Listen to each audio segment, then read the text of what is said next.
apa kabarnya hari ini? Masih baik-baik aja kan? Di video kali ini kita melanjutkan cerita Donghua, Battle Truck Devon. Oke, nggak usah lama-lama lagi, kita langsung aja ke ceritanya. Bagaimana, Tuan Muda Xiao? Apakah Anda tertarik untuk merasakan ilusi saya? Jangan khawatir, saya tidak akan menyerang Anda. Jika Anda dapat memahami ilusi ini, itu akan sangat membantu kekuatan jiwa Anda. Xia Zhenghui melanjutkan perkataannya kepada Xiao Yan. Xiao Yan berpikir sejenak. Memang itu cara yang baik untuk meningkatkan kekuatan jiwa, tetapi bukan sekarang. Jika Xiao Yan memasuki ilusi, tidak ada yang dapat menjamin keselamatan semua orang. Mari kita bicarakan saat kita aman. Selalu lebih baik memiliki lebih banyak metode.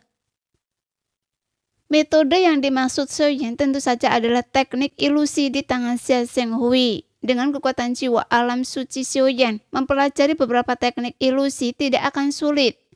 Dan firasat Xiao Yan selalu benar. Kekosongan ini tidak sederhana, jelas mustahil untuk dilewati dengan aman. Dengan suara keras, Bahtera tanpa rasa takut berguncang.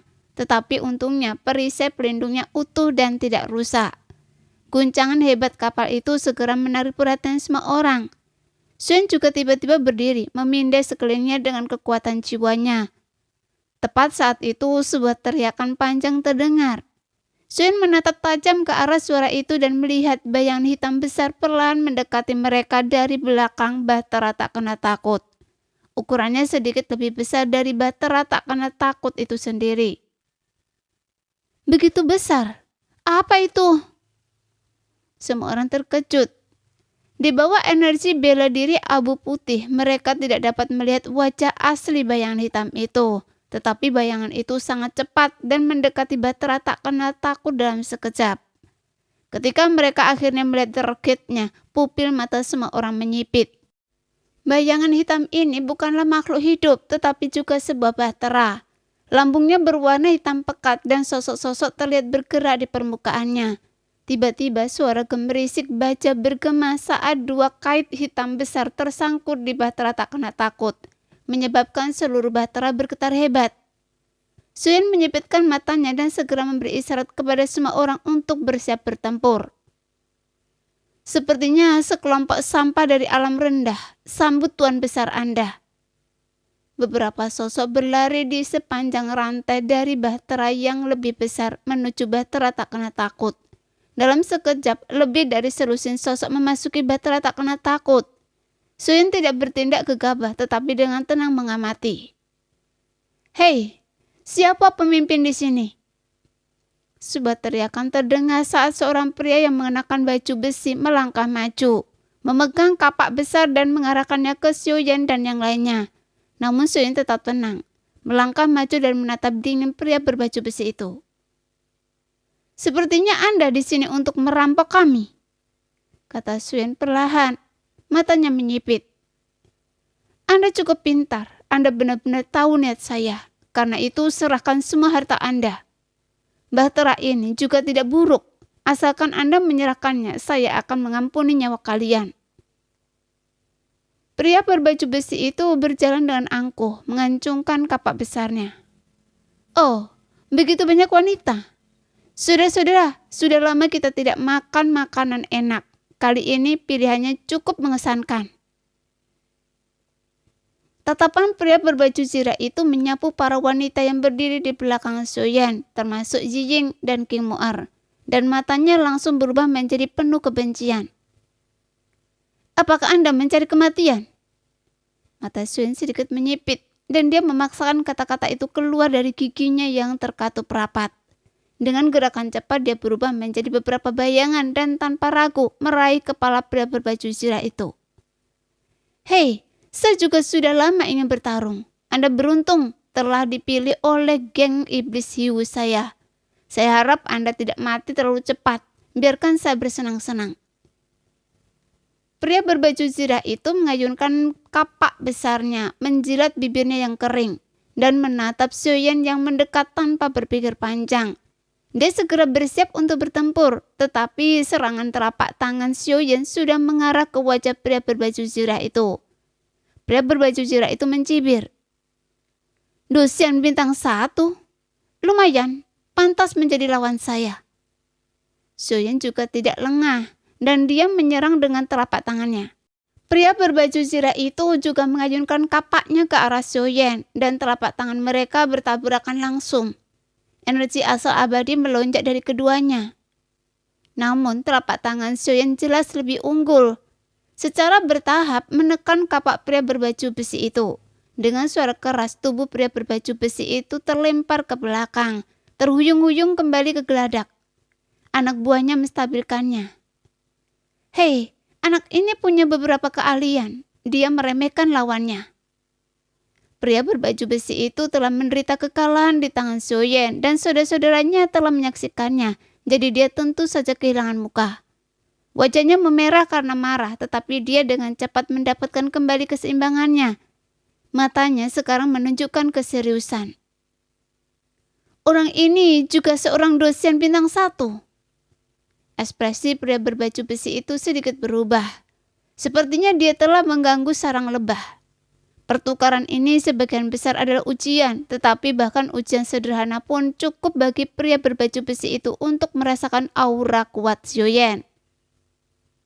Tuan kedua, tuan pertama masih dalam pengasingan. Kita seharusnya tidak menghadapinya secara langsung. Mengapa kita tidak mundur dulu dan menyelesaikan urusan dengan mereka ketika tuan pertama keluar dari pengasingan?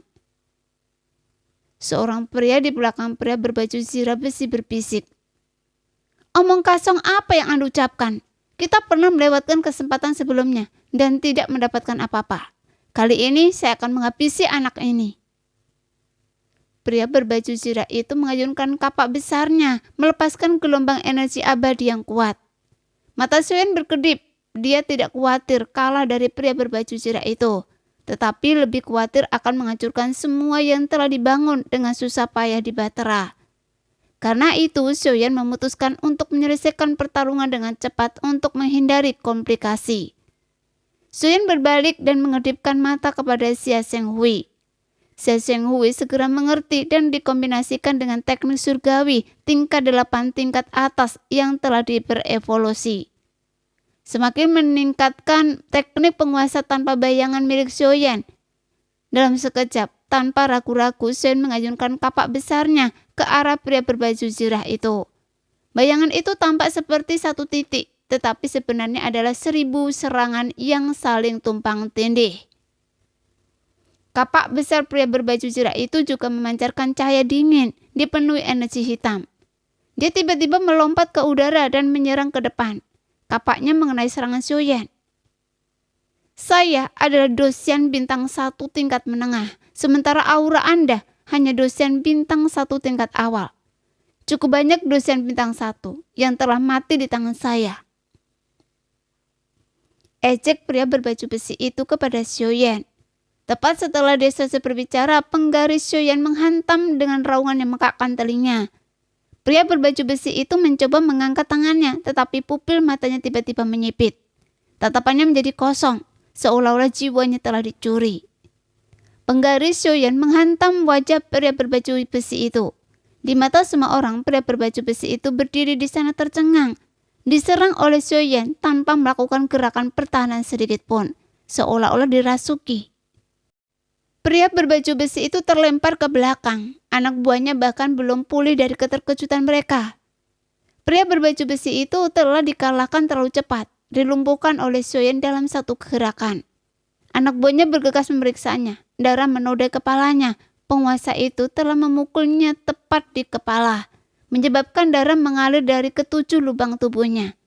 Dia tampak mengerikan, tak bernyawa, dan bahkan jika dia tidak mati, dia terluka parah dan sepertinya tidak akan pulih dalam waktu dekat.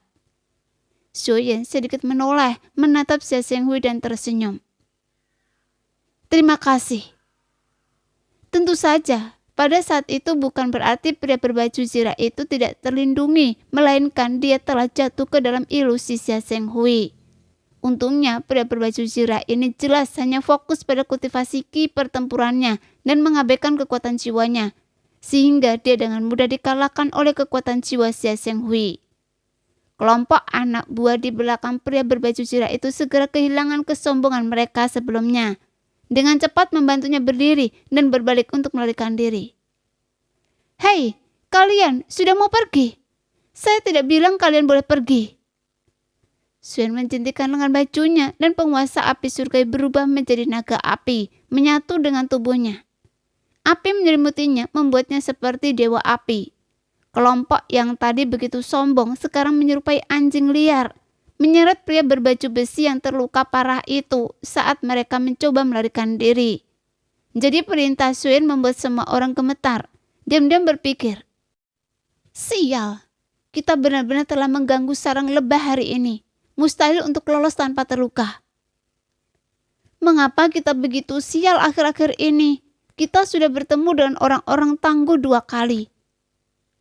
Salah satu anak buahnya segera mendekat dengan senyum menjilat, menyanjung Sioyan. "Tuan, kami buta terhadap kebesaran Anda. Mohon maafkan kami, perlakukan kami seperti bukan siapa-siapa dan biarkan kami pergi." Pria itu memohon dengan patuh, takut Sioyan akan membunuhnya dengan 1 pukulan. Dia berbicara dengan malu-malu dan berhati-hati. "Itu analogi yang unik. Kalau begitu saya anggap saja kalian semua kentut," kata Sioyan dengan santai. Melihat sikap Sioyan, pria itu diam-diam menghela nafas lega, berpikir bahwa Sioyan akan membiarkan mereka pergi. Dia yakin Sioyan takut pada geng iblis hiu mereka. Namun Sioyan sama sekali tidak tahu tentang geng iblis hiu. "Terima kasih Tuan." Pria itu segera melambaikan tangannya, memberi isyarat kepada semua orang untuk mundur. "Tunggu, saya tidak menyuruh kalian pergi. Meskipun kalian kentut, kalian tetap bau bagi saya. Saya rasa lebih baik saya membunuh kalian semua saja." Sioyan melambaikan tangannya, senyum mereka di wajahnya, senyum polos. Tetapi bagi kelompok itu, senyum yang tak dapat dijelaskan ini membuat mereka merinding, dipenuhi rasa takut dan membuat jantung mereka berdebar kencang. "Menarik sekali, Anda yang berani menantang geng hiu iblis saya.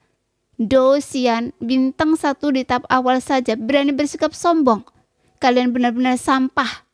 Dia bahkan tidak bisa menghadapi Do Xian bintang 1 di tahap awal dan sudah dipukuli seperti ini."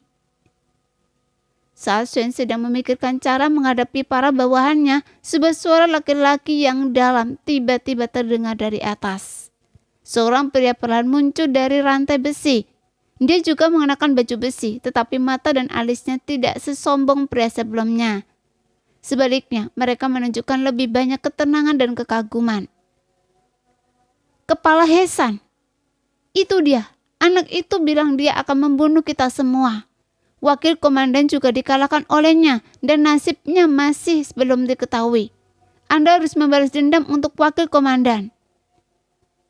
Anak buah yang baru saja berbicara kepada Suen sekarang melihat Hesan, seolah-olah dia melihat jalan keluar.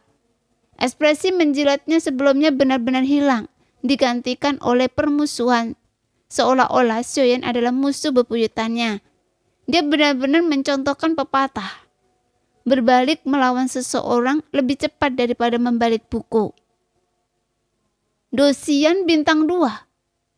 Ekspresi Sioyan sedikit serius saat melihat Hesan. Dia bisa dengan mudah menghadapi Do Xian bintang 1, tetapi dia belum pernah bertarung melawan Do Xian bintang 2 sebelumnya. Dan dia juga belum pernah menyaksikan kekuatan sejati mereka. Dia bertanya-tanya, seberapa besar peluangnya dalam pertempuran sesungguhnya. Setelah pertarungannya dengan Kaisar Dara, Sioyan merasakan kesenjangan kekuatan yang signifikan.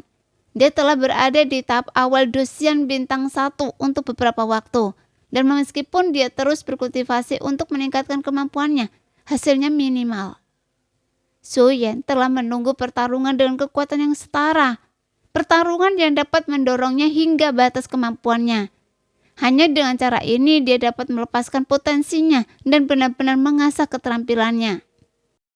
Melihat Hesan, semangat bertarung yang ganas menyala di mata Sioyan, namun dia masih ragu. Bertarung di bataranya sendiri bukanlah langkah yang bijaksana.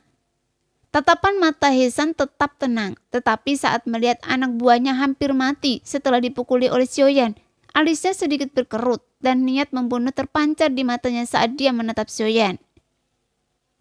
"Beraninya Anda melukai anggota geng iblis hiu saya hari ini. Anda sungguh kurang ajar. Hari ini Anda akan membayar mahal atas perbuatan Anda, kata Hesan dengan suara berat.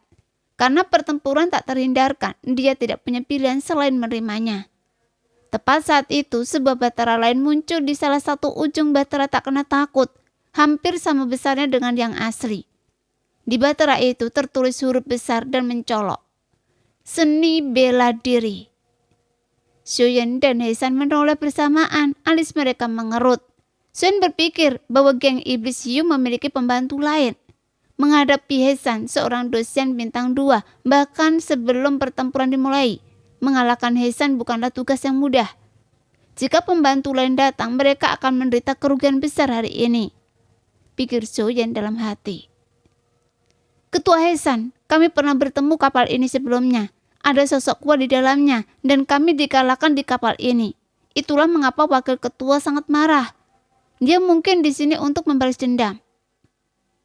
Seorang pria berbisik kepada Hesan setelah melihat baterak dengan karakter bela diri di atasnya. Saat batera bela diri mendekat, sesosok terbang keluar dan mendarat dengan mantap di batera tak kenal takut. Xiuyan dan kelompoknya dengan waspada mengamati tamu tak diundang ini. Pria itu mendarat perlahan, mengenakan jubah biru dan hijau dengan alis seperti pedang dan mata yang cerah. Wajahnya tegas, memberinya aura kehadiran yang luar biasa.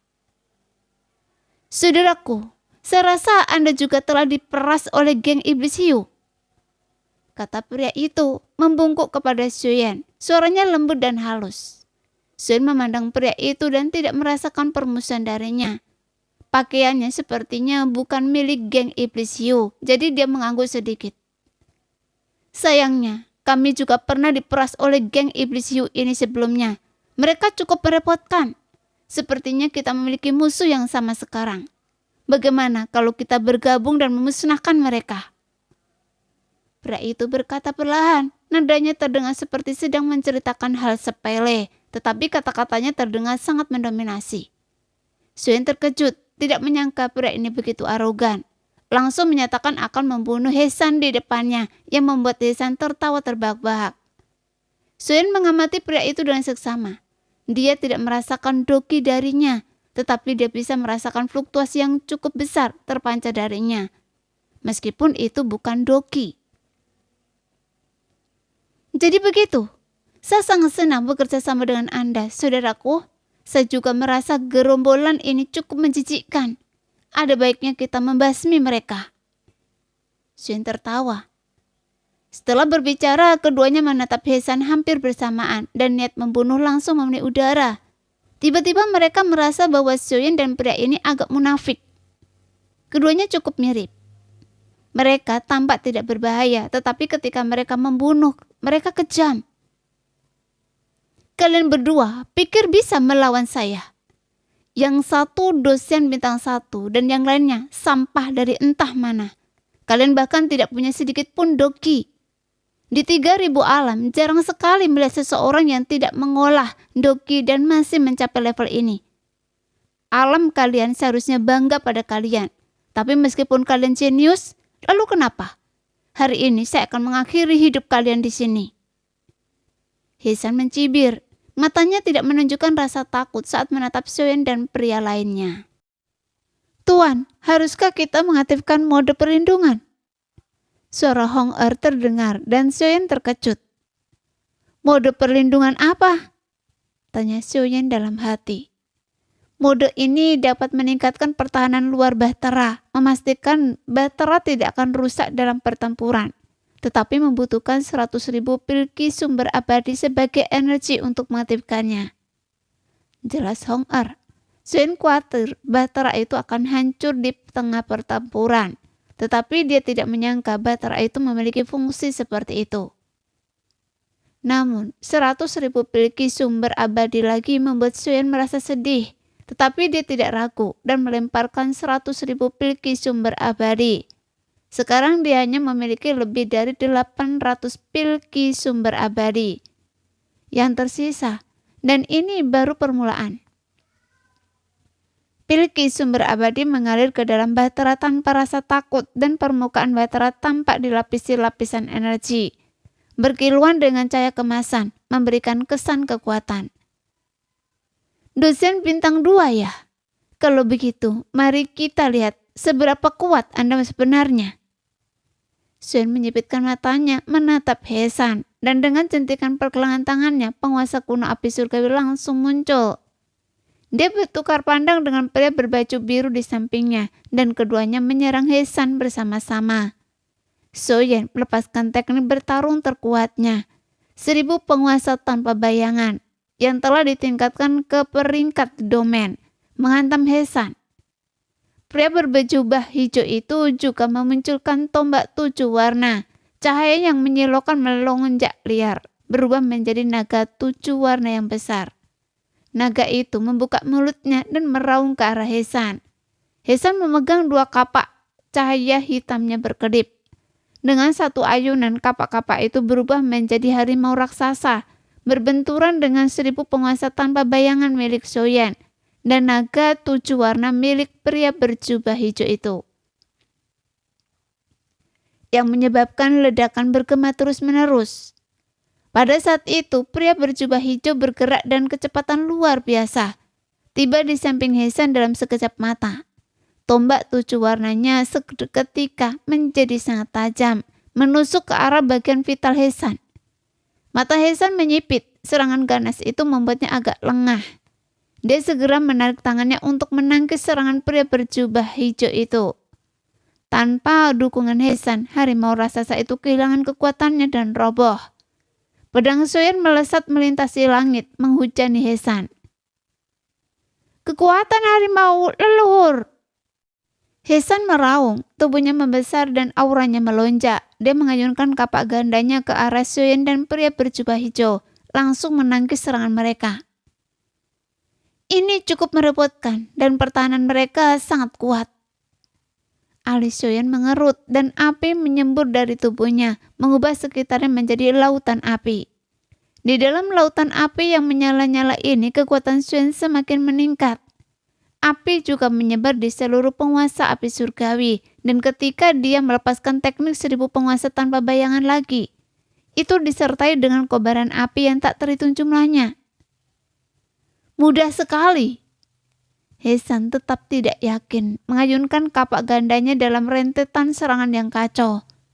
Teknik 1000 penguasa tanpa bayangan milik Soyen hancur dalam satu serangan, dan lawan ini adalah yang terkuat yang pernah dihadapi Soyen. Bahkan teknik 2 tingkat domain miliknya pun dengan mudah dinetralisir. Pria berjubah hijau itu melepaskan rentetan bayangan tombak berwarna-warni, tetapi serangan ganas He-san memaksanya mundur. Semua serangannya sia-sia. Di hadapan kekuatan absolut, semua teknik tidak berarti.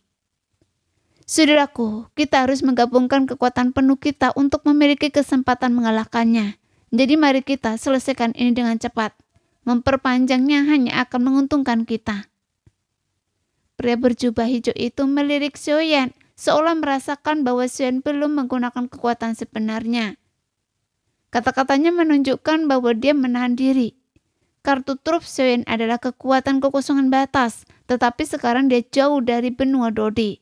Meskipun dia masih bisa menggunakannya, pemulihannya jauh lebih lambat. Karena itu, Soyen tidak menggunakannya dengan sembarangan. Saudaraku, Anda pasti juga seorang penguasa alam. Jika kita menggabungkan kekuatan ruang alam kita pasti bisa membunuhnya di sini. Soyen menatap pria berbaju biru itu. Tampaknya ada pemahaman diam-diam di antara para penguasa alam. Ketika Soyen melihat pria ini, dia merasakan kekuatan yang mirip dengan miliknya. Dan kekuatan ini adalah kekuatan ruang alam. Kekuatan yang begitu dahsyat hanya dapat dimiliki oleh para penguasa alam. Setidaknya, He-san tidak memilikinya. Pria berbaju biru itu sedikit terkejut mendengar ini. Dia agak heran bahwa Soyen telah mengetahui maksudnya. Tetapi dia tidak menyembunyikannya dan mengangguk sedikit. Kemudian kekuatan tak terlihat memancar dari keduanya. Soyen membentuk busur dengan tangan kirinya dan menarik tali busur dengan tangan kanannya. Dan sebuah anak panah tak terlihat dengan cepat terbentuk. Pada saat yang sama, sebuah retakan muncul di dahi pria berbaju biru itu. Seperti mata yang tertutup. dan kekuatan yang gelisah tampaknya akan meledak dari retakan itu. He-san secara alami merasakan dua aura kuat namun tersembunyi yang memancar dari mereka. Rasa krisis hidup dan mati yang kuat membuat bulu kuduknya berdiri. Dia mengumpat dengan marah. Kedua orang lemah ini sebenarnya adalah penguasa alam. Mereka pantas mati. Tapi saya tidak akan membiarkan Anda punya kesempatan untuk melepaskan kekuatan penuh Anda. Sosok He-san melesat dan dia mengayunkan kapak ganda ganasnya ke arah Xiaoyan. Menggunakan kekuatan alam kekosongan membutuhkan waktu untuk persiapan, dan jika dia terganggu saat ini, dia tidak akan bisa menggunakannya. Xie Zhenghui! Tepat saat itu, Xiaoyan meraung dan kekuatan jiwanya yang besar telah mengelilingi He-san. Kekuatan jiwa alam suci Xie Zhenghui ditambah dengan statusnya sebagai seorang ilusionis, memberinya kendali mutlak atas mereka yang memiliki kekuatan jiwa lebih lemah. Meskipun He-san dengan kekuatan dosian bintang 2-nya tidak dapat menariknya ke dalam ilusi, dia masih bisa menahannya untuk sesaat, yang menyebabkan penglihatan He-san kabur. Rasa sakit yang tajam menusuk kepalanya dan dia terhuyung mundur. Saya juga seekor harimau mengaum. Meskipun Xiaoyan hanyalah Dodi bintang 8 tingkat akhir, pertahanannya sangat tangguh. Sekarang setelah transformasi leluhurnya, dia bahkan lebih kuat. Ditambah dengan harta pertahanan, armor dewa hitam, dia tak kenal takut. Dengan raungan, bayangan harimau mengaum surgawi muncul di belakangnya, dan tubuhnya membesar. Dia kemudian melayangkan pukulan ke arah He-san yang sedang mendekati Xie Zhenghui. Dengan bunyi benturan daging yang menggema, Xiaoyan terlempar ke belakang. Tak mengherankan, Feng Bo dan Nana Ermin segera bergegas untuk menangkapnya. Xiaoyan batuk darah, jelas terluka. Pemandangan ini mengejutkan He-san. Serangannya meskipun bukan yang terkuat, cukup untuk dengan mudah membunuh seorang Dodi. Namun Xiaoyan tampaknya hanya menderita luka ringan. Kekuatan pertahanan yang menakutkan seperti itu sungguh mencengangkan. Anda mencari kematian? Xiaoyan melihat Xiaoyan terluka sangat marah dan sebuah anak panah terbentuk dalam sekejap mata. Retakan di dahi pria berjubah biru itu tiba-tiba terbuka, melepaskan semburan cahaya tak berujung. He-san mencoba melarikan diri, tetapi dia tak bisa melepaskan diri dari kekuatan jiwa Zheng Zhui. Tubuhnya membeku dan momen keraguan ini terbukti fatal. Sebuah anak panah kilatan cahaya menyelimuti He-san dalam tampilan yang menyilaukan. Saat cahaya perlahan memudar, sosok He-san secara bertahap muncul di hadapannya. Dia masih berdiri, yang mengejutkan Xiaoyan dan pria berjubah hijau itu. He-san perlahan mengangkat kepalanya dan urat-urat di dahi dan lehernya menonjol dan wajahnya memerah. Ini! Xiaoyan dan pria berbaju hijau itu sama-sama terkejut. Mereka telah menggunakan gabungan kekuatan kekosongan mereka untuk menyerang. Namun He-san masih hidup. Ini menakutkan. Memang, dosian bintang 2 sangat berbeda dari mereka. Pemimpin kita hebat. Di belakang mereka, geng iblis hiu bersorak untuk He-san setelah melihat ini. Namun suara mereka belum sepenuhnya keluar dari bibir mereka ketika He-san batuk mengeluarkan seteguk darah. Matanya berputar ke belakang dan dia roboh ke tanah dengan bunyi gedebuk. Semua orang geng iblis hiu menjadi pucat. Melihat pemandangan ini, wajah mereka kosong karena terkejut. Sebelum Xiaoyan sempat bereaksi, pria berbaju hijau bergegas menuju He-san yang jatuh, mengacungkan tombak 7 warnanya dan memenggal kepala He-san. Dia kemudian menendang kepala itu ke arah anggota geng iblis hiu. Saudaraku, saya benar-benar minta maaf. Saya lebih suka menghilangkan masalah sepenuhnya, bukan meninggalkan masalah di masa depan, kata pria berbaju hijau, membungkuk hormat kepada Xiaoyan. Ketegasan pria berjubah biru itu mengejutkan Xiaoyan, tetapi dia segera tersenyum.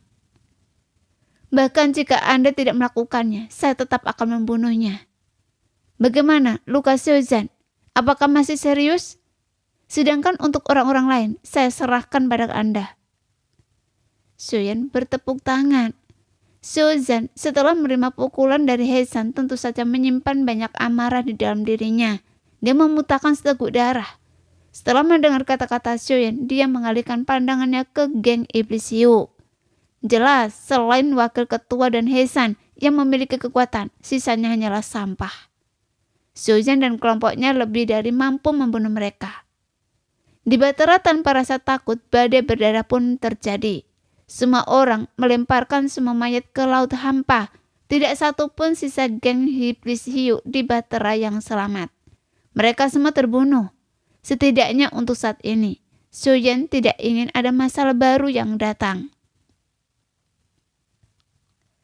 Bajingan ini juga pernah mencegat saya sekali, menyebabkan sedikit masalah. Namun saya adalah orang yang selalu mencari balas dendam. Hari ini saya berterima kasih atas kesediaan Anda untuk bergabung dengan saya. Jika tidak, saya tidak akan mampu membunuhnya sendirian. Pria berjubah biru itu juga sedikit menggenggam tangannya ke arah Xiaoyan dan berkata pelan. Orang seperti ini telah membantai banyak orang yang lewat seperti Anda dan saya di laut hampa ini. Dia pantas mati, tetapi dia meninggalkan cukup banyak barang. Meskipun tidak banyak yang berguna. Karena kita membunuhnya bersama, mari kita bagi barang-barang ini 50-50. Xiaoyan tiba-tiba di Bahtera geng iblis Hiu. Bahtera ini rusak parah dan perlindungannya buruk. Dia menerima 1 juta pilki sumber abadi dari cincin penyimpanan musuh. Adapun barang-barang lainnya dibagi begitu saja. Masing-masing pihak mengambil 500.000 pilki sumber abadi. Jelas, pilki sumber abadi setara dengan mata uang di laut hampa. Memiliki nilai yang sangat tinggi. Selain itu, banyak fungsi Bahtera tak kenal takut membutuhkan dukungan pilki asal abadi. Setelah membayar 500.000 pilki asal abadi, wajah Xiaoyan langsung berseri-seri. Pertempuran ini telah mengisi kembali sebagian pilki asal abadinya. Baiklah kalau begitu, saya tidak akan mengganggu Anda lagi. Selamat tinggal saudaraku. Pria berjubah biru itu sedikit menangkupkan tangannya ke arah Xiaoyan. Melihat pria berjubah biru itu, Xiaoyan berpikir orang ini cukup baik. Memiliki teman baru tentu saja merupakan hal yang baik. Bolehkah saya bertanya nama saudaraku? Kemana Anda akan pergi? Jika rutenya sama, kita bisa saling menjaga. Lautan hampa mungkin tidak terlalu damai. Bepergian bersama lebih aman, kata Xiaoyan mencoba membujuknya untuk tetap tinggal. Tentu saja Xiaoyan sebenarnya tidak takut sendirian di lautan hampa. Sebaliknya dia berharap mendapatkan lebih banyak informasi tentang lautan hampa dari pria ini. Dan bepergian bersama akan bermanfaat. Saya, Lindong, dari alam bawah dunia bela diri kekosongan. Saya sedang dalam perjalanan ke kota 1000 bintang. Pria berjubah hijau itu menatap Xiaoyan dan berkata dengan lembut. Dia tidak membenci Xiaoyan, jadi dia langsung menyetujui saran Xiaoyan. Lindong ya, saya Xiaoyan dari benua Doki kekosongan alam bawah. Kebetulan sekali kita juga menuju kota 1000 bintang. Mungkinkah saudara Lindong juga akan pergi ke bintang Hongmeng untuk berpartisipasi dalam turnamen 1000 alam? Xiaoyan senang mendengar ini. Ini akan memberinya penolongan lain untuk saling menjaga, membuat perjalanan lebih aman. Jadi begitu, bagus sekali. Saya pernah mendengar tentang turnamen 1000 alam, tetapi tujuan saya datang ke sini adalah untuk mencari obat spiritual untuk menyembuhkan istri saya. Lindong mengangguk perlahan, yang mengejutkan Xiaoyan. Saudara Lindong, apakah istri Anda sakit? Xiaoyan bertanya dengan ragu. Jelas bahwa Lindong sangat menyayangi istrinya. Jika tidak, dia tidak akan menyeberangi penghalang dimensi hanya untuk mencari ramuan obat untuk menyembuhkan penyakit istrinya. Ini seringkali menjadi titik lemah orang-orang seperti itu, dan pertanyaan Xiaoyan agak lancang. Namun mungkin Xiaoyan bisa membantunya. Lindong ragu sejenak tetapi tetap mengangguk. Jika saudara Lindong tidak keberatan, saya bisa melihat kondisi istri Anda. Saya seorang alkemis, mungkin saya bisa membantu? Xiaoyan terbatuk ringan. Kekuatan Lindong tidak lemah, dan karena bahkan dia pun tidak bisa membantu, Xiaoyan tidak sepenuhnya yakin. Tetapi dia bersedia mencoba. Lindong ragu lagi, tetapi akhirnya mengangguk sedikit. Dia entah kenapa merasa bisa mempercayai Xiaoyan. Dengan lampion tangannya, sebuah penghalang kecil terbentuk di sekitar mereka. Kemudian dia dengan lembut mengangkat tangannya dan sebuah platform giok putih muncul. Dengan lampion lain, sesosok cantik terbaring tenang di platform itu. Seketika aura dingin memenuhi sekitarnya dan embun beku menyebar di mana-mana. Baru kemudian Suen mengerti mengapa Lindong menciptakan penghalang ini. Ini jiwa sisa. Suen sedikit mengerut kening saat melihat ini. Rasa dingin yang kuat bahkan mengejutkannya. Lindong mengangguk sedikit melihat kerutan kening Xiaoyan. Lindong tersenyum. Seolah ini bukan pertama kalinya dia menghadapi situasi seperti itu. Saudara Xiaoyan, saya tahu tidak akan mudah untuk menghidupkan kembali istri saya. Tidak apa-apa, terima kasih atas kebaikan Anda. Lindong tersenyum ramah. Bagaimanapun dia telah mengalami terlalu banyak kekecewaan dan tidak menyangka Suen benar-benar akan menghidupkan kembali istrinya. Terlepas dari apakah Suen punya cara atau tidak, niatnya menyentuh. Lindong melambaikan tangannya bersiap untuk mengambil jiwa istrinya, tetapi Suen segera mengangkat tangannya untuk menghentikannya, memberi isyarat agar dia menunggu.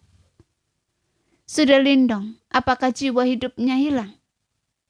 Tanya Xiaoyan. Setelah mendengar kata jiwa hidup, pupil mata Lindong menyipit. Tampaknya terkejut bahwa Xiaoyan tahu tentang jiwa hidup dan dapat mengenalinya dengan mudah. Ceritanya panjang, namanya Ying Huan Huan. Lindong menceritakan kisah umumnya kepada Xiaoyan. Mata Xiaoyan dipenuhi rasa hormat saat Lindong bercerita. Ternyata Lindong dan istrinya adalah orang-orang saleh yang rela mengorbankan nyawa mereka untuk alam mereka sendiri. Berapa banyak orang yang bisa melakukan hal seperti itu? Manusia memiliki 3 jiwa dan 7 roh. Jiwa surgawi, jiwa duniawi, dan jiwa kehidupan. Ketujuh roh itu adalah aliran surgawi, kebijaksanaan spiritual, ki, kekuatan, poros pusat, esensi, dan roh kepahlawanan. Nah, sekian dulu cerita kali ini. Kita lanjut lain hari ya guys ya. Bye-bye.